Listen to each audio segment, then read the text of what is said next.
Hello, everyone. I'm Major Garrett in Washington. Welcome to The Takeout. Let's start here. Los Angeles is a city of 3.8 million residents. Los Angeles County has a population of nearly 10 million. President Trump has suggested that city and that county are or were on the verge of lawless collapse. We are obligated to say, not true. Here is a map of the city showing the comparatively small area in which protests against federal immigration actions occurred. Over the weekend, most of those protests were peaceful. Wildcat violence requiring swift police response did occur. If you peered only through the straw that is social media, you might conclude the city was ablaze, and you would be wrong.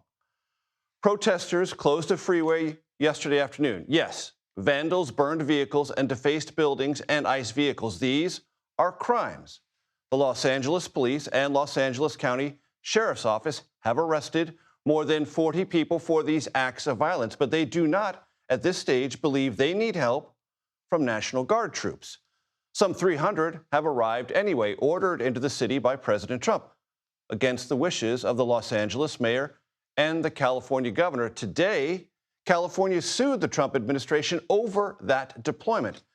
Add to that, 700 Marines are now on high alert to go to Los Angeles. Also today, the president said it might be a good idea to arrest Governor Gavin Newsom. Monday in LA was calmer than Sunday, but even Sunday, much of Los Angeles was as usual. The 55th annual Pride Parade drew tens of thousands without incident. Beach time and brunch time continued, as did yard work and church attendance. Los Angeles was tense, but not under siege. So how then did the City of Angels find itself thrust into this edgy standoff, one with potential ramifications for other American cities? It began Thursday when undocumented immigrants attending check-ins at the Los Angeles Federal Courthouse were detained for hours in the basement.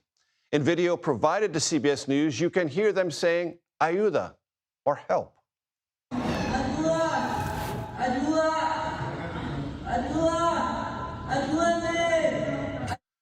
On Friday, protests began outside the Metropolitan Detention Center in downtown Los Angeles, in Compton, and in the nearby neighborhood of Paramount.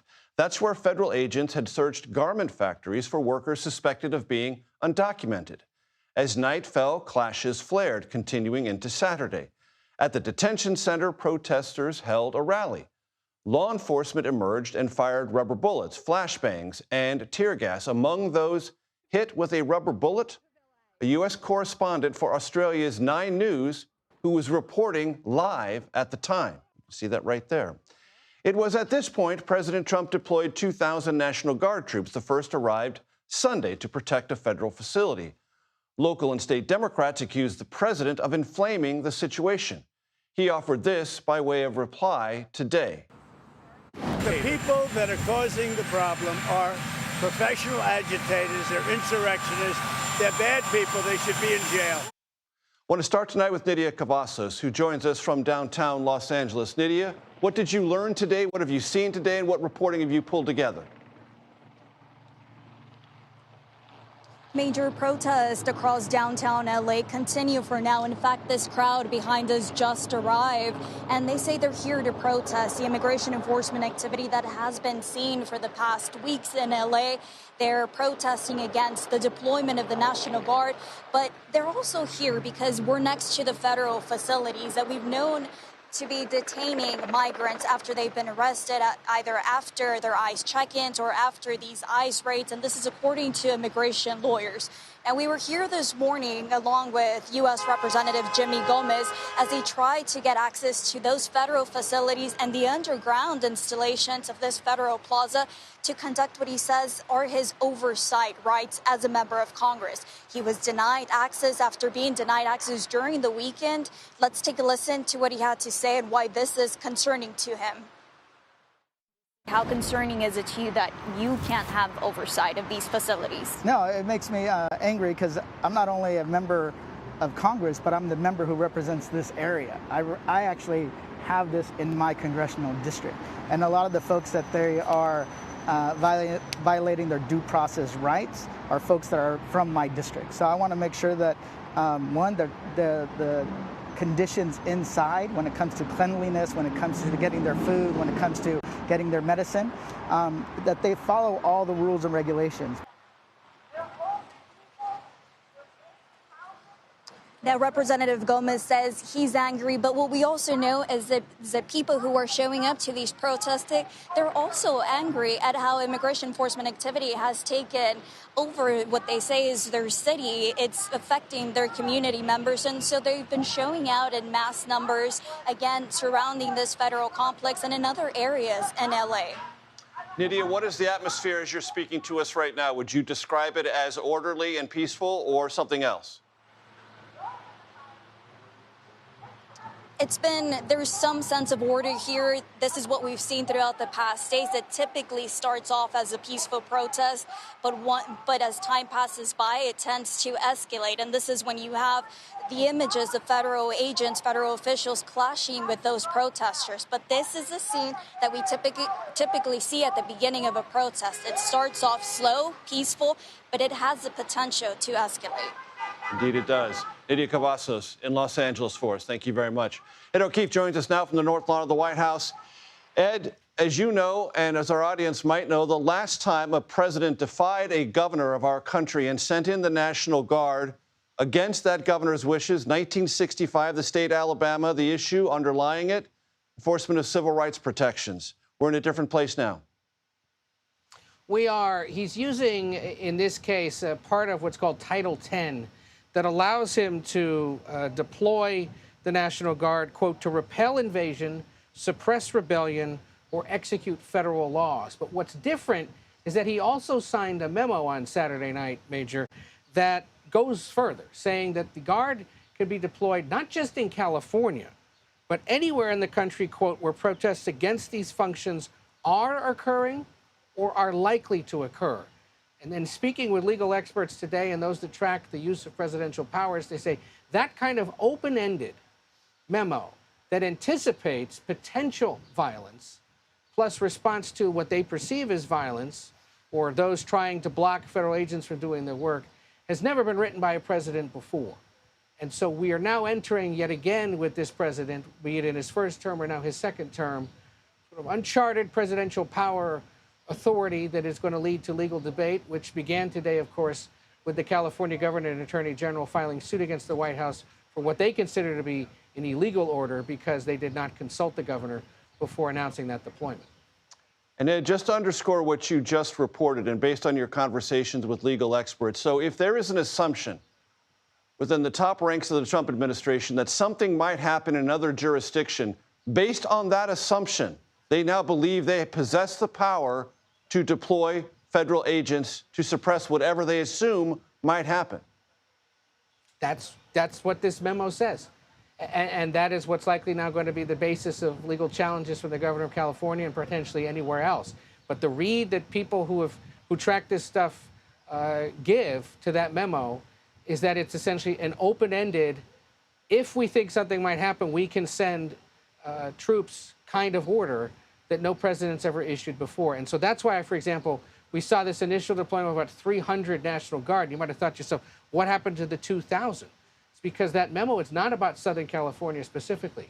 It's anywhere in the country, anywhere they perceive the potential for something similar to what's unfolding in Southern California to occur. So as I put it hypothetically to one legal expert, let's say they're continuing to carry out raids in New England and they start blocking the federal building in Boston.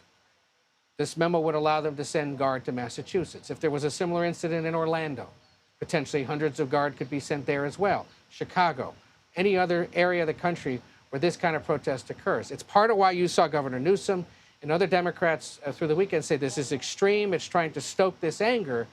But if you're going to go out and protest, do it peacefully, because any signs of the kind of vandalism or violence or destruction of property we've seen in Los Angeles could compel the president to go, okay, Defense Secretary Hegseth, send it to that part of the country as well. And Ed, it appears for the moment this White House relishes this confrontation. Yes. The president twice today, once again openly criticizing Governor Newsom, who he's had an on-again, off-again, love-hate relationship with through the years. They go back a ways, both professionally and personally. But they also look at, for example, the CBS News polling that came out yesterday. I know you're going to be talking about it with Anthony Salvanto in a little bit, that suggests a majority public support generally for the president's immigration and deportation programs. They got issues with some of the specifics, like sending a person who's been here to another country without due process. In fact, there's support for making sure that due process is used, as it looks like in the case of Abrego Garcia now it will be. But broadly, they know this is his best issue. He remains widely supported by the American public for it, and that's part of the reason why they're focused on it. Ed O'Keefe with the perspective and very vital legal analysis. I appreciate that very much. Scott MacFarlane joins me now here at the family table. Scott, we should remind ourselves that January 6, 2021, there was a violent episode at the U.S. Capitol. It was a full-blown riot.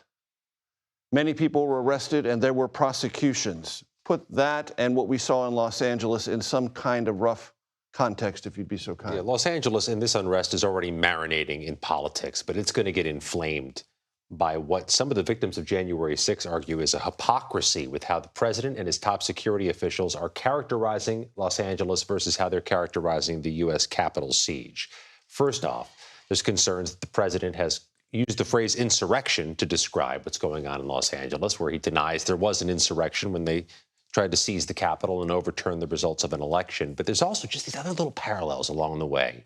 Concerns about the Mexican flag being flown in Los Angeles when the Confederate flag flew here. Concerns about the wanted posters that are now up for people who are sought for assaulting police in Los Angeles. Certainly nobody opposes that, but they've pulled down the wanted posters for the dozens still wanted, still not found for January 6th. Those contrasts are fueling concerns of hypocrisy, according to police officers who responded that day who spoke with CBS News. And also remind our audience of the pardons issued on day one of Trump administration's second time around. 1,500 plus pardons included 600 or so, by our count, of people who were charged with assaulting police. About a quarter of them pleaded guilty and admitted to assaulting police. These forthcoming charges are going to stand in diametrical opposite contrast to what was absolved by the president on January 20th. And Scott, as a student of what happened on January 6th and the many political reactions to it, some of them very defensive, many of the Republicans who over time became defensive about January 6th said, well, you know, in the summer of 2020, there was unrest all over America and people weren't arrested or prosecuted for that. So why are you going hog wild and prosecuting and arresting people on January 6th? It seems to me that is also part of the backdrop for what's playing out in Los Angeles. It will also mechanize these efforts to minimize January 6th if you have something else to point to, and there is something new to point to. Scott MacFarlane, appreciate it very much.